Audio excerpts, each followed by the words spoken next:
Χαίρετε, φίλτατοι συνέλληνες και φίλτατες συνελληνίδες.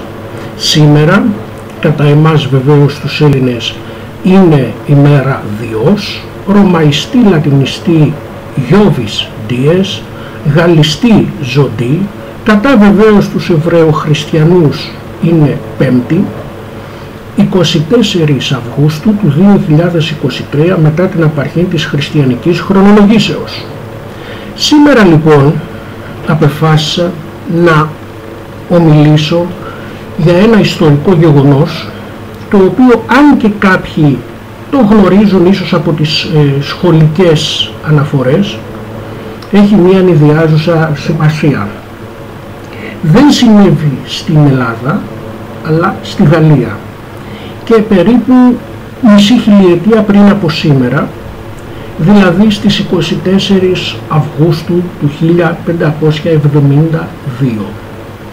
Είναι η λεγόμενη νύχτα του Αγίου Βαρθολομαίου, την οποία βεβαίως κάποιοι μπορεί να την ξέρουν με την έννοια του ότι αν αντιδράσει κάποιος θα γίνει η νύχτα του Αγίου Βαρθολομαίου, υπό την έννοια ότι θα γίνουν φοβερά και τρομερά πράγματα και άγριες καταστάσεις. Όμως πώς προέκυψε αυτό? Ας το δούμε.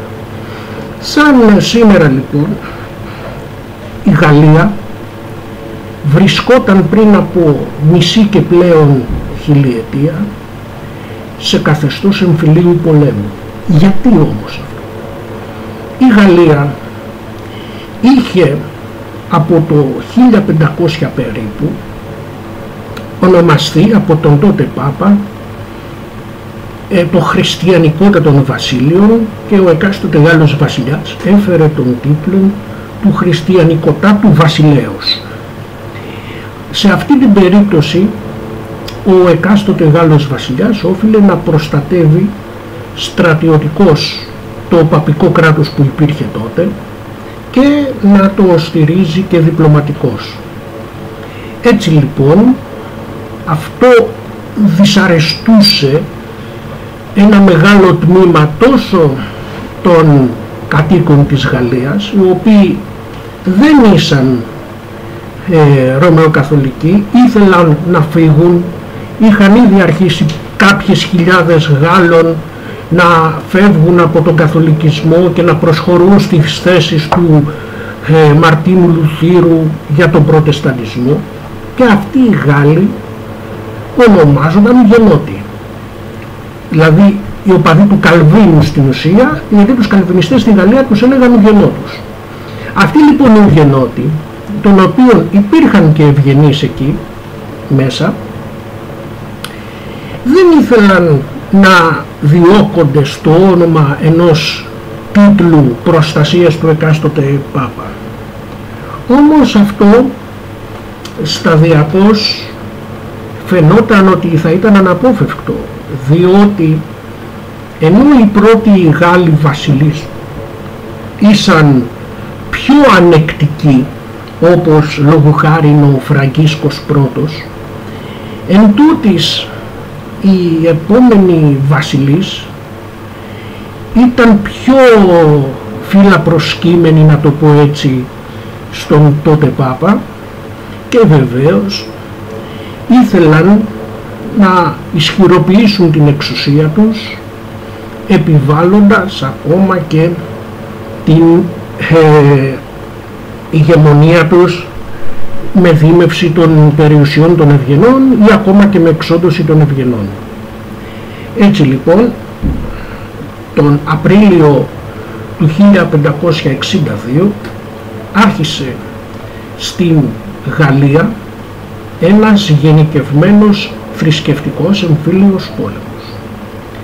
Από τη μία ήταν το στρατόπεδο υπό τον βασιλέα, από την άλλη δεύτερο στρατόπεδο ήσαν οι Ουγενότοι, και τρίτο στρατόπεδο πέραν των Ουγενότων και των καθολικών, των Ρωμαιοκαθολικών, ήταν οι ευγενείς του οίκου των Γκίζ, οι οποίοι Γκίζ ήσαν σκληρότεροι στις αντιλήψεις από τον εκάστοτε βασιλιά, γιατί Γκίζ, επειδή ακριβώς ήσαν στην Μεθόριο, στη γαλλική κομιτεία, γαλλιστή France Comté, και γενικότερα ήσαν προς την πλευρά των σημερινών συνόρων της Γαλλίας με το Βέλγιο και τη Γερμανία, ήσαν περισσότερο αναγκασμένοι να κοιτούν και τα, ας το πούμε έτσι, γεωπολιτικά απέγνια των διαφόρων συσχετισμών. Έτσι λοιπόν οι Γάλλοι είχαν ουσιαστικώς τρεις αντιμαχόμενες φατρίες. Οι ευγενείς ακολουθούσαν αυτές τις τρεις. Ο βασιλεύς της Γαλλίας απλώς του αρκούσε να του δηλώσουν υποταγή οι Ουγενότοι και θα τελείωνε το θέμα εκεί. Αλλά δεν υπήρχε περίπτωση. Όπως και ο Γκίζ δεν του αρκούσε η υποταγή των Γάλλων ευγενών, των Ουγενότων, αλλά ήθελε να τους εξοντώσει στο όνομα της πίστεως. Έτσι ο πόλεμος από τον Απρίλιο του 1562 ξεκίνησε με περιόδους, διότι άρχιζε τη μία κάποια στιγμή, μετά από λίγους μήνες μία πρόσκαιρη ειρήνη, ενδεχομένως για τις καλλιέργειες να πάρουν τρόφιμα οι στρατιώτες κλπ, και μετά ξανάρχιζε, αλλά δεν ήταν μόνιμη ειρήνη, ώσπου φτάνουμε στο 1572. Σαν σήμερα, 24 Αυγούστου του 1572, είχε συμφωνηθεί μεταξύ και των τριών παρατάξεων να υπάρξει μία συμφιλίωση, καθώς θα γινόταν ένας γάμος.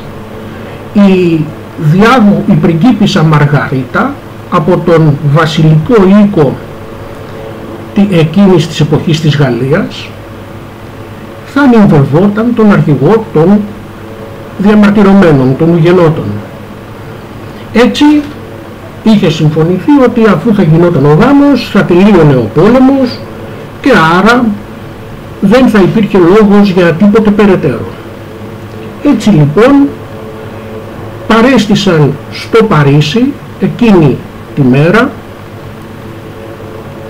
περί τις 5 έως 10.000 ευγενείς με τους ακολούθους τους. Όμως, ενώ φαινομενικώς όλα πήγαιναν ωραία και καλά, η βασιλομήτωρ Κατερίνη των Μεδίκων διέταξε εκείνη τη μέρα τη γενική σφαγή των Ουγενότων, η οποία άρχισε στο Παρίσι και διεδόθη σε όλη τη Γαλλία. Οι νεκροί εκείνης της νυκτός του Αγίου Βαρθολομαίου ήταν πολλές χιλιάδες. Το αποτέλεσμα αυτού ήταν βεβαίως να ματαιωθεί κάθε απόπειρα συζήτησης και ο πόλεμος να συνεχιστεί.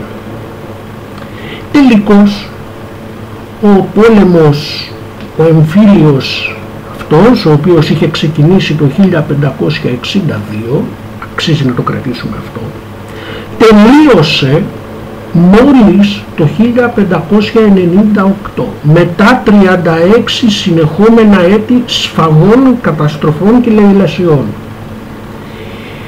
Ως αποτέλεσμα ήταν ότι για να λήξει, ενώ προήλαβαν στα μέτωπα οι Ουγενότοι, είχε απομείνει ουσιαστικά μόνο το Παρίσι να αντιστέκεται στην ισχύ των Ουγενότων, παρότι λιγότεροι αλλά ήταν καλύτερα εξοπλισμένοι και οργανωμένοι.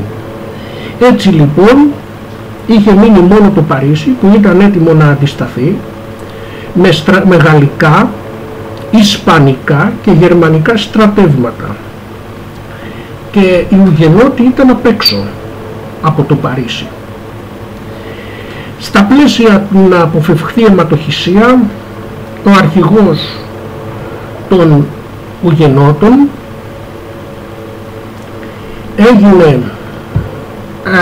είπε ότι εντάξει, ας συμφιλιωθούμε, και προσεχώρησε εκ νέου στον Ρωμαιοκαθολικισμό. Και τότε είπε ότι το Παρίσι αξίζει μια Θεία Λειτουργία. Και πράγματι λοιπόν υπήρξε η ειρήνη.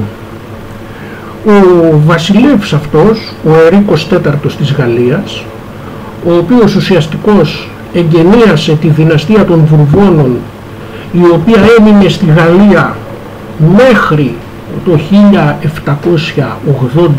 1789, μέχρι τη Γαλλική Επανάσταση δηλαδή, και μετά επανήλθε για λίγα έτη από το 1815 μέχρι το 1848. Αυτή λοιπόν η δυναστεία ουσιαστικώς ήταν εκείνη η οποία σε μεγάλο βαθμό ανόρθωσε την Γαλλία. Ο ίδιος ο Ερίκος IV, να πούμε, δολοφονήθηκε το 1610 από έναν Ιησουήτη μοναχό. Επίσης, τι άλλο πρέπει να κρατήσουμε? Ότι απότοκο αυτών των γενικευμένων γαλλικών θρησκευτικών εμφυλίων πολέμων ήταν ότι σταδιακώς η αντίληψη η οποία υπήρχε ότι ο εκάστοτε Γάλλος βασιλεύς έπρεπε να προστατεύει την Εκκλησία και να είναι ο χριστιανικότητος βασιλεύς του Ρωμαιοκαθολικισμού έπαυσε πλέον να υφίσταται, και ότι έπρεπε να σέβεται ταυτοχρόνως και τις θρησκευτικές αντιλήψεις όλων ανεξαιρέτως των υπηκόων του, πράγμα που δεν ίσχυε ως τότε, εφόσον αυτοί οι υπήκοοι του ήσαν ως προς αυτόν νομοταγείς και πιστοί. Έτσι, με το αίμα ενός εμφυλίου πολέμου 36 ετών, μπορούμε να πούμε ότι η γαλλική κοινωνία μπόρεσε σταδιακώς να διακρίνει μεταξύ της τα δευτερεύοντα από τα κύρια και να απαλλαχθεί από πάρα πολλές προκαταλήψεις του παρελθόντος. Επίσης να πούμε και κάτι πολύ ενδιαφέρον. Ο χριστιανός στα γαλλικά ονομάζεται Chrétien, με CH, R, ε με τόνο, ταφ, ιώτα, ε. Από αυτό το Chrétien, δηλαδή το χριστιανός, οι ουγενότοι της Γαλλίας δημιούργησαν τη λέξη κρετίνος που χρησιμοποιούμε και σήμερα. Σας ευχαριστώ πολύ που με παρακολουθήσατε. Τα συμπεράσματα δικά σας.